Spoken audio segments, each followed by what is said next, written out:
A couple of Alga Street anthems there. Again, Helen, apologies on behalf of Tom. Yeah, First up, we had PTSD for Helen there. Proper sweating right now. She is.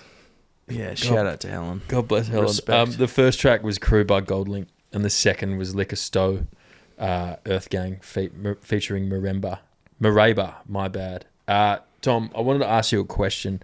You kind of touched on, the intellectual conversations and becoming mates with Gov on a level outside of footy. I guess my question is there something that you can pinpoint, like a lesson you've learnt from your time with Gov that is just not footy related? Mark, don't spoil.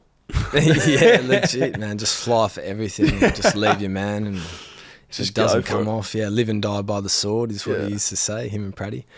But the non-footy story. Non-footy, it's funny because I did have a footy one. Go straight to football, man. And it was only because it popped to mind. I was like, what do you learn off Gov? And Gov and I were, talking probably, a year ago.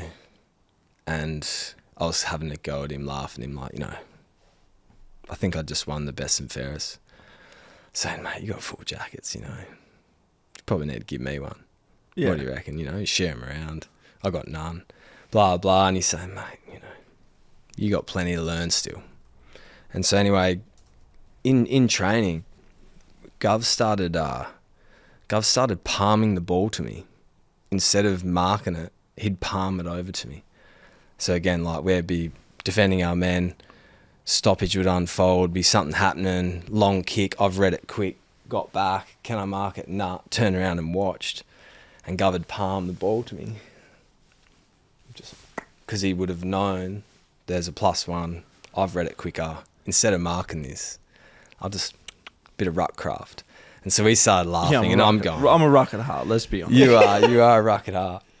And I'm going, there's more to learn. And then one day, Gov's jumped up, man, to this ball, exact same situation. I've read it, can I mark it? Gov's there, turn around, front and centre. Gov's jumped, winked at me, palmed the ball to me in one process. And I'm just sitting there like, okay, yeah, I'm not as good as you, nowhere near. I can't believe that you can know before you've gone to market that there's an extra there and that's where he is, and you like jump up. Yeah. There you go. I do. Do you remember I do. No, I don't remember those exact instances, but there's been a few times you've winked at teammates then. Yeah. Yeah. Depending on the situation and what it is, but I've always been like, I love the spoiling. You can't flushing one on the fist is the best ever. No better feeling. Selfishly, I'd rather palm it so I know where the ball's going to go. So one can either tap it to me teammate, or 2, I can follow it up, pick it up, and win it back for us. Where I guess it's my personality, really, a little bit, is spoiling is, that's good, it's okay, but I'm more the other way. I'd rather get the ball back for us. Rather than going to a stoppage, I'd rather have it in my hands so we've got an opportunity to score. And it's got me in a lot of trouble in times, but also at times I reckon and I reckon that's the way the game's going. Yeah, and that's probably a good way to summarise what Gov's taught me in the footy aspects. Like, I think we're probably pretty similar defenders, but I think where Gov's got me still, and give me a couple of years, but is the offensive side. That's what I've learned from Gov. There's all good intercepting. Yeah. It's all sweet. But can you get back at them quick? And the quicker you get back at them, the quicker you dispose of the ball and start the play up again, the less time the defence has to set up. And I think I've learnt that and incorporated it into my game from Gov.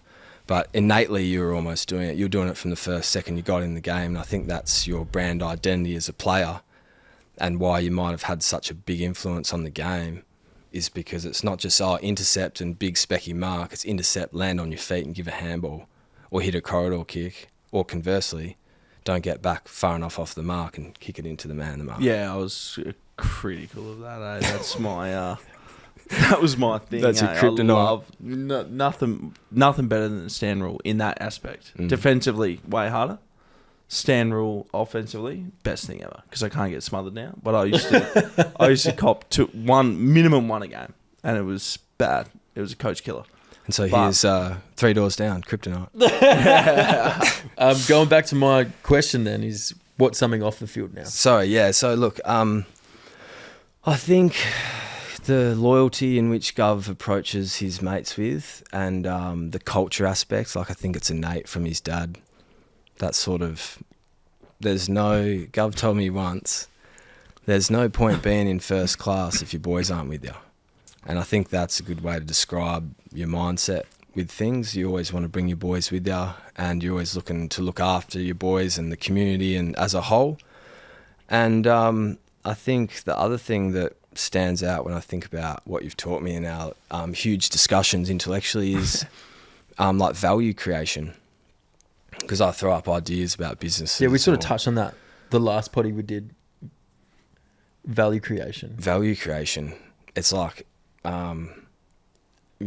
really the fundamental of what makes capitalism move forward, businesses move forward, your father moving out to Warburton, it's value creation. And value, again, it's broad.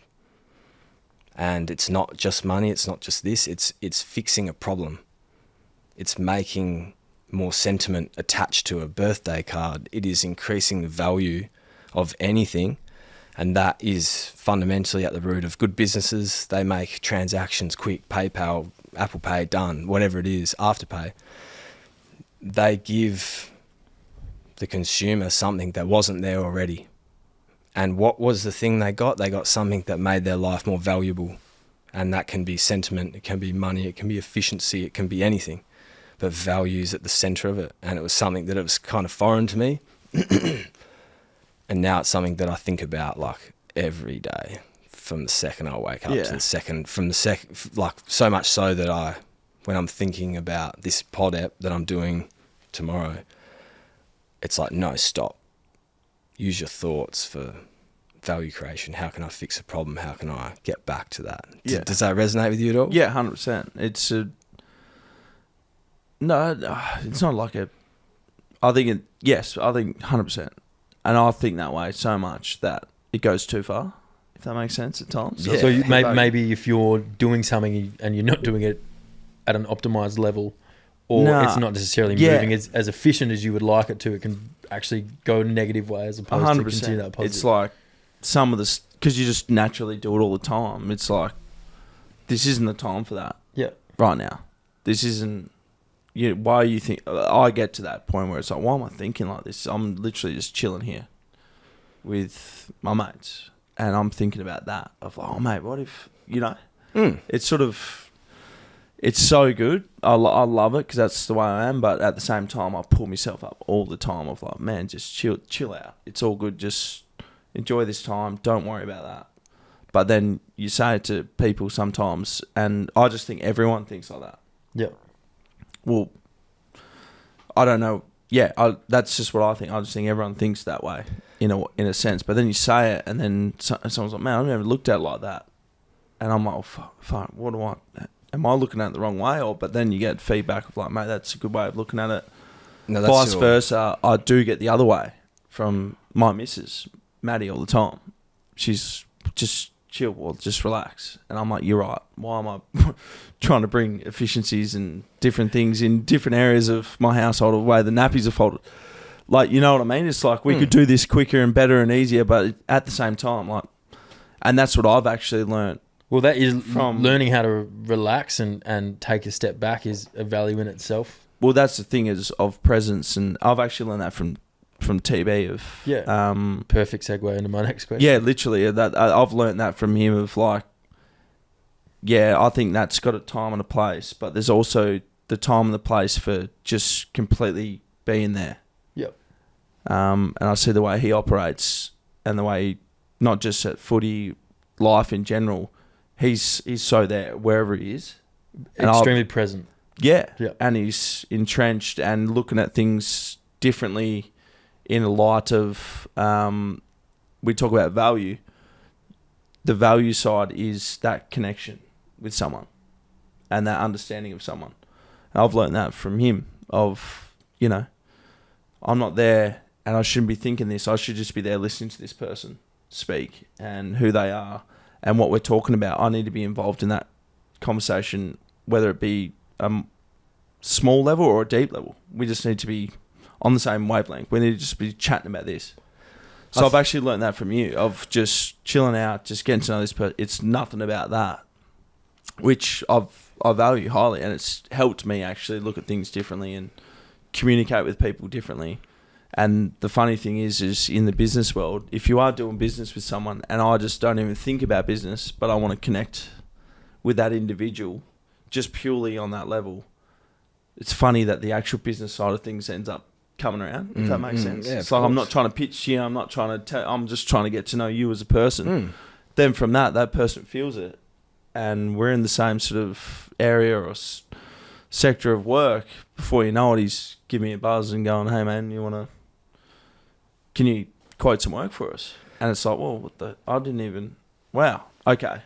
Then you start realising that's the value. That's the value. That was about to As interrupt. we're talking about the value. That's the actual value. The value is not a handshake deal, a money deal, a nothing. The value is our relationship that I've got with that individual, which now, funnily enough, we're both in the, he might be a builder and I'm a contractor.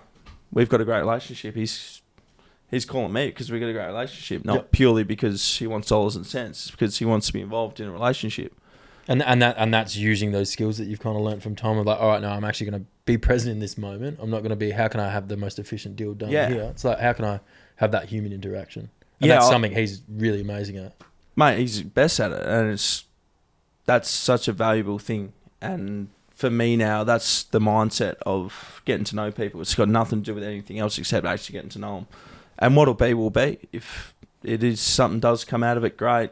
As business-wise, I'm talking, and any opportunity-wise, great. But if not, I've actually got to know this person on a deep level, and it's cool. And that's what's deep down to me. That's actually what I have with my mates. And then I get to do it with other people throughout, whoever I meet through opportunities we get in our life. Yeah. And I think that's the reason why we complement each other so well. Is because in the same sense, when I'm sitting there with someone locked in, listening to where they're from or something, I can come out of there and go, how can I add value? How can I help? You might want to know this person because you're talking about importing wine and he knows all the ports and he imports coffee, and, you can jump out of the total present moment and the conversation and then back in. Yeah. And that's the whole thing, is that you're not going to come out and go back into, story topping. You want to help. You want to add value. You want to network in the sense that we're all here to help each other. I can hear your problems. I got the same ones, funnily enough. Let's help each other. And here's how I think we can help. And you contribute, and that's how you think. And all of a sudden you meet at this really cool spot where sometimes the best friendships are the ones where they're active, contributions. Like you are kind of a bit awkward, but you're both there, sitting in the same room, spending time contributing because you're going to listen and you're going to help. And I find that's like an extra flavour of meaningful relationships as you get into your 20s and your 30s. It's not just like, oh, we love the same music and we love doing X, Y, and Z on the weekend and love the same movies. It's like, no, we get together as a bunch of CEOs on a Zoom, or as two friends who are colleagues, or whatever it is. We actively contribute to our relationship, and that's what makes it special, is because you don't agree on everything, you don't have the same tastes, you're just trying to help that person, listen to them, get to know them, they're doing the same to you, and that's like the whole point almost, or that's the complexity that's simple. I love it. I think it's so cool, and be able to share it in a cool form and maybe listen to some more music. I reckon we might dive back into Gov's greatest hits that we had from the last show, and I think there's some heat in there, so we'll get a couple of tracks from Gov, and I reckon we'll be right back. Yeah, I think this might be a real nice sort of left bend in the show where we just I reckon we'll change the course, I feel. It's up to you, Gov. The aux is yours. Let me have it.